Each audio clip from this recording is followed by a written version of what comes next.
Cape buffalo, a name that makes experienced safari guides check their weapons twice. This is the only member of Africa's Big Five that actively hunts its hunters. They hold grudges, remember faces, and have been known to circle back hours later to ambush those who wounded them. Locals call them the Black Death of Africa, and it's not just dramatic storytelling. Cape buffalo kill more hunters annually than lions, leopards, or elephants combined. A full-grown bull can weigh nearly 900 kilograms, basically a small car with horns, and those horns are something special. They curve outward in massive arcs, fusing at the base to form what's called a boss, a solid bone shield across the forehead that can stop bullets. Despite weighing close to a ton, these animals can charge at 56 kilometers per hour. That's faster than most people can drive through a school zone. And here's the thing, they don't just run, they strategize. Cape buffalo have been observed using coordinated mob tactics to circle and protect wounded herd members, surrounding injured individuals, and facing outward like a living fortress. The old males, called Daga boys after the mud they wallow in, get kicked out of the herd and become even more dangerous. Alone, bitter, and with nothing to lose, they've perfected the art of the ambush. Cape buffalo live across sub-Saharan Africa in herds that can number 500 individuals, moving through savannas and riverine forests.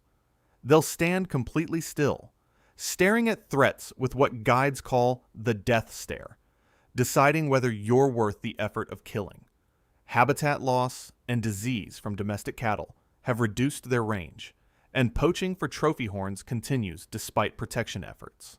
But Cape buffalo remain Africa's ultimate reminder that size and horns aren't just for show. In a world where most megafauna learned to fear humans, the Cape buffalo never got the memo. Forest buffalo. The Cape buffalo's smaller, quieter cousin that most people never hear about. While their savanna relatives became legends of danger, forest buffalo became ghosts of the green darkness.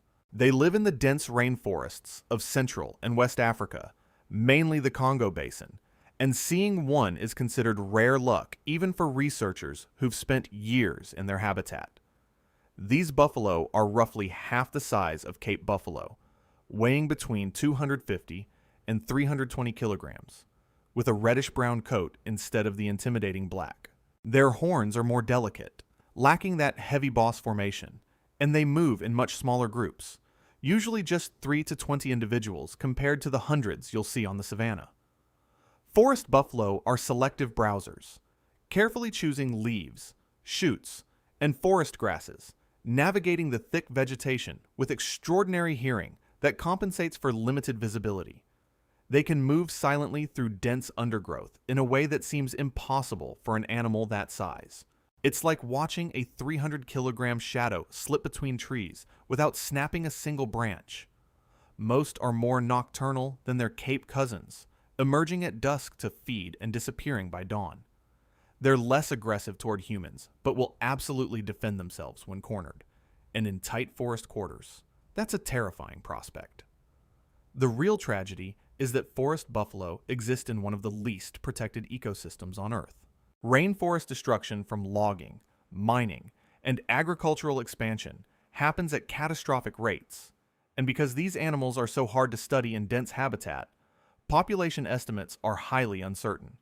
Bushmeat hunting in remote areas continues, and conservation efforts struggle to reach the depths where forest buffalo survive. They're the same species as Cape buffalo, Synchorus kaffir, just a different subspecies, but they chose a completely different survival strategy. Where Cape buffalo conquered open plains through aggression and numbers, forest buffalo mastered survival through stealth and silence. They're proof that buffalo adapted to every African environment available, and they're vanishing before most people even know they exist. American bison, the shaggy titan that became the symbol of an entire continent's wild past. These animals aren't actually buffalo, they're bison, but after centuries of calling them buffalo, No one's changing the name now. And here's the incredible part. American bison went from an estimated 30 million animals to fewer than 1,000 in just 100 years, then clawed back from extinction's edge to become one of conservation's greatest success stories. Bulls can weigh up to 1,000 kilograms, making them the largest land mammal in North America, with that massive shoulder hump packed with muscle and bone designed for plowing through deep snow. They can run 56 kilometers per hour despite their bulk, and they can jump nearly 2 meters vertically, which surprises anyone who assumes something that heavy must be slow and clumsy. There are two subspecies, plains bison and the larger wood bison that lives farther north, but both share that distinctive shaggy front half and sleek back half, insulation exactly where it's needed.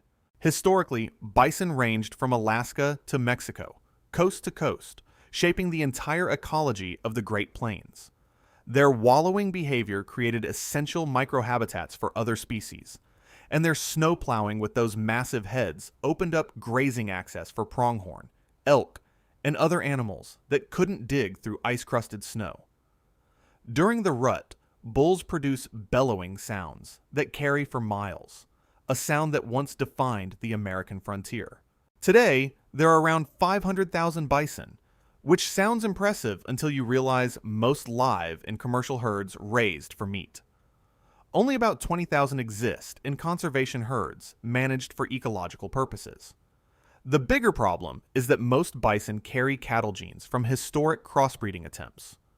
True genetically pure wild bison exist in only a handful of protected populations. They face lack of migration corridors, disease concerns like brucellosis that create conflict with ranchers, and climate change affecting grassland quality. But bison survived America's most aggressive extinction attempt and came back. Every bison alive today descends from those last few hundred that refused to disappear. They're not just animals. They're a second chance made flesh. Proof that extinction isn't always forever if humans choose differently. Wild water buffalo, the largest and most powerful of all buffalo species, and one of the rarest animals most people will never see. Bulls can reach 1,200 kilograms with horns that span up to 2 meters from tip to tip, and the record measurement along the curves is over 4 meters. That's longer than most people are tall. These are swamp titans, built like tanks, but living like semi-aquatic submarines.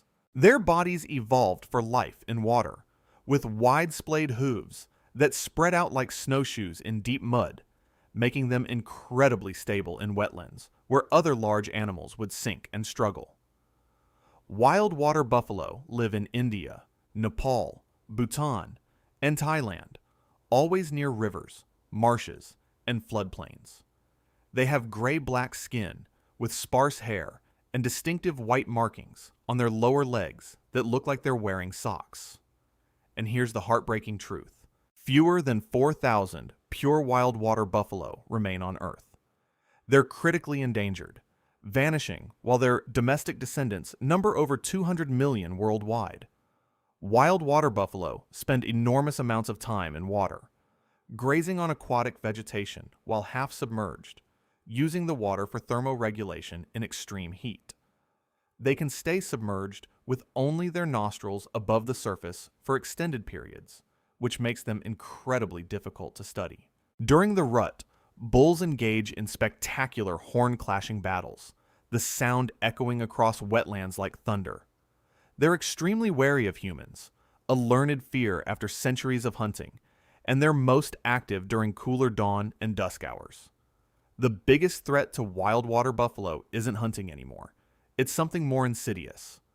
Genetic contamination from domestic water buffalo through crossbreeding is erasing pure wild populations. As wetlands get drained for agriculture, the remaining wild buffalo come into contact with domestic herds, and the genetic lines blur.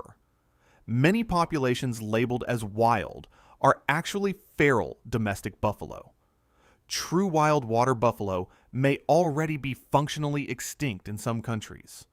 They're the original blueprint from which all domestic water buffalo descended, yet the wild version is fading into the swamps while its descendants thrive across the globe. The largest, most powerful bovine on Earth is going extinct in plain sight. Domestic water buffalo. While its wild ancestor vanishes, this gentle giant feeds more than 2 billion people and remains humanity's most successful partnership with a buffalo species. There are over 200 million domestic water buffalo on Earth, outnumbering wild buffalo by a ratio of 50,000 to 1. They were domesticated over 5,000 years ago and have since transformed from swamp titans to agricultural partners, powering rice paddies and providing milk, meat, leather, and labor across Asia and beyond. There are two main types: river buffalo from the Indian subcontinent that excel at milk production, and swamp buffalo from Southeast Asia and China that are built for draft work. River buffalo produce some of the richest milk on Earth, with 8% butterfat compared to a cow's 3 to 4%. That's why authentic mozzarella di bufala, made exclusively from water buffalo milk, has that impossibly creamy texture. Domestic water buffalo can pull loads heavier than cattle or horses in wet conditions. Their wide hooves and powerful build making them perfect for working in flooded rice paddies where tractors would sink. They can work in heat that would kill cattle, tolerating temperatures and humidity levels that shut down other livestock. Despite weighing between 400 and 900 kilograms depending on type and sex, they're surprisingly docile when raised from birth, forming strong bonds with their handlers and showing intelligence comparable to pigs. They can learn complex tasks, remember commands, and navigate intricate routines. Still, they need water access for cooling and comfort, a reminder of their wild origins. Domestic water buffalo have spread to every continent except Antarctica, becoming essential to rural economies across the developing world. They're sacred in some Hindu traditions, race in festivals across Thailand, the Philippines, and Indonesia, and serve as the primary dairy animal in Pakistan, Egypt, and Italy. But here's the thing. Despite massive populations, they're treated as invisible in conservation discussions. Genetic diversity is threatened by selective breeding for specific traits. Industrial agriculture is replacing traditional buffalo-powered farming. Climate change affects their wetland habitats, even in domestic settings. And welfare standards remain minimal in many regions. Domestication saved the water buffalo from obscurity, but it erased the wildness entirely. They won the survival game by surrendering their freedom, becoming so useful to humans that extinction became impossible, at least for the domestic version. European bison. Deep in Europe's ancient forests, a massive shadow moves between the trees. The wisent, as it's also called, is a ghost of the continent's wild past that came back from extinction. This is one of conservation's most incredible resurrection stories. European bison went completely extinct in the wild by 1927, surviving in only 54 zoo animals scattered across Europe. From those 54 individuals, every single wisent alive today descended. Bulls weigh between 800 and 920 kilograms, cows between 400 and 540 kilograms, making them slightly smaller than American bison, but taller and less bulky. They have longer legs, a less pronounced shoulder hump, and they're built for life in mixed forests rather than open plains. European bison are browsers more than grazers, eating leaves, bark, and shoots as they move through the woodlands of Poland, Belarus, Russia, and Romania. The current wild population stands around 7,000 individuals, which sounds successful until you realize they all carry the DNA of just 12 founding ancestors. That severe genetic bottleneck makes them vulnerable to disease and requires constant management. They have 14 vertebrae compared to the American bison's 15, a small anatomical difference that separates these species. European bison form smaller herds than their American cousins, usually 8 to 20 individuals, and bulls are more solitary outside the breeding season. They're less shaggy, less aggressive, and more sensitive to human disturbance. Morning and evening are their most active feeding times, and they make seasonal migrations between summer and winter ranges, though habitat fragmentation limits these ancient movement corridors. The challenges are significant. Low genetic diversity is a constant threat. Human-wildlife conflict increases as populations expand into areas where people farm and live. They still require active management and supplementary feeding in some areas. They're classified as vulnerable, not safe, not secure. But here's what matters. The European bison died in the wild and was reborn through human guilt and determination. Every wisent wandering European forests today is proof that extinction can be reversed if we act fast enough, if we care enough. They're a second chance given hooves, a living testament to both the fragility of wild populations and the power of coordinated conservation when humans choose to remember what we nearly lost. Anoa, the smallest buffalo species on Earth, and possibly the strangest. Imagine a buffalo shrunk down to the size of a large goat, colored like dark chocolate, with straight horns pointing backward like daggers. That's the anoa, and there are actually two species, the lowland anoa and the mountain anoa, both living exclusively on the Indonesian island of Sulawesi and nowhere else on the planet.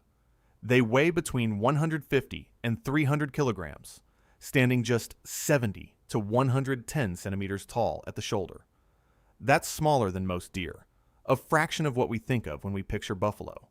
Their horns are straight and sharp, growing 15 to 38 centimeters long, and they're built for defense in tight forest spaces.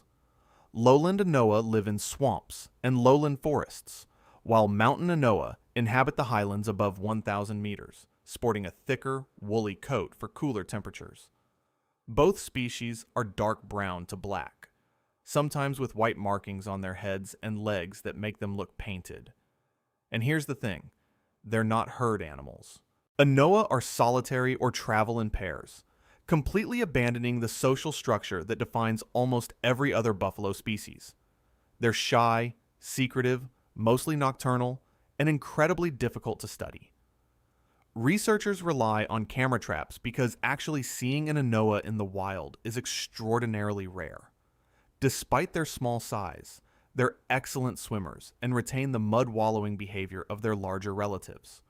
When cornered, they're aggressive. Those horns aren't decorative. They feed on vegetation, fruits, and aquatic plants, moving through the forest with barely a sound. The exact population of either species is unknown, but both are endangered and declining. Sulawesi's rainforests are vanishing from logging and agricultural conversion faster than research can document anoa behavior. Hunting with dogs and snares continues despite legal protection. Populations are fragmented into isolated pockets with no genetic exchange. No successful captive breeding programs exist, which means if they disappear from the wild, they're gone forever. Anoa represent evolution whispering instead of roaring. They're buffalo that went rogue, abandoned the herd, shrunk down, moved into dense forest, and became the most mysterious members of the entire buffalo family. Two species that exist nowhere else, evolving in isolation on a single island. If they vanish, an entire evolutionary experiment disappears with them. Tamar. On the Philippine island of Mindoro, a dark shape moves through the grass. Alone. Always alone.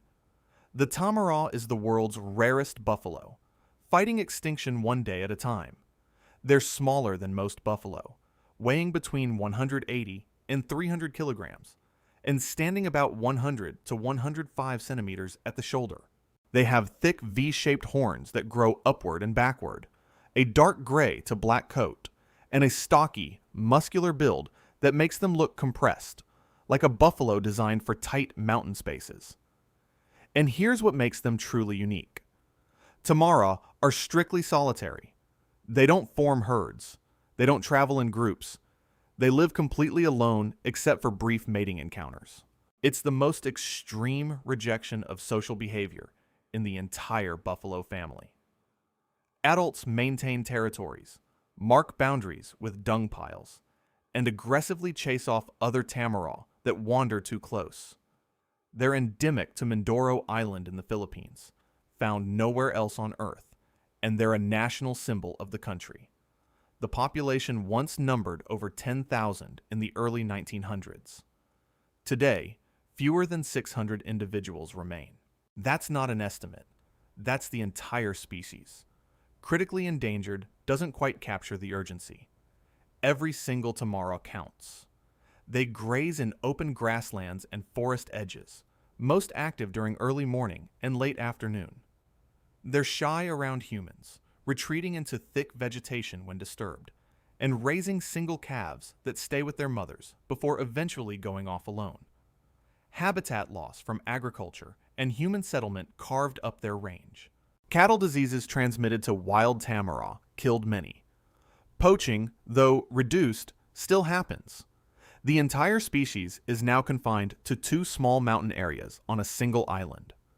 Genetic diversity is critically low. Climate change threatens the remaining grassland habitat. Conservation efforts are intense, but fighting against overwhelming odds. The tamar represents evolution's boldest buffalo experiment. What if buffalo lived alone instead of in herds? The answer is teetering on the edge of extinction. They chose solitude in a world that rewards numbers and cooperation, and now they face the consequences of that choice. They're the Philippines' wild heart, proof that independence has a price, and time is running out to pay it. If you want to see more species explained, click video on screen now and subscribe.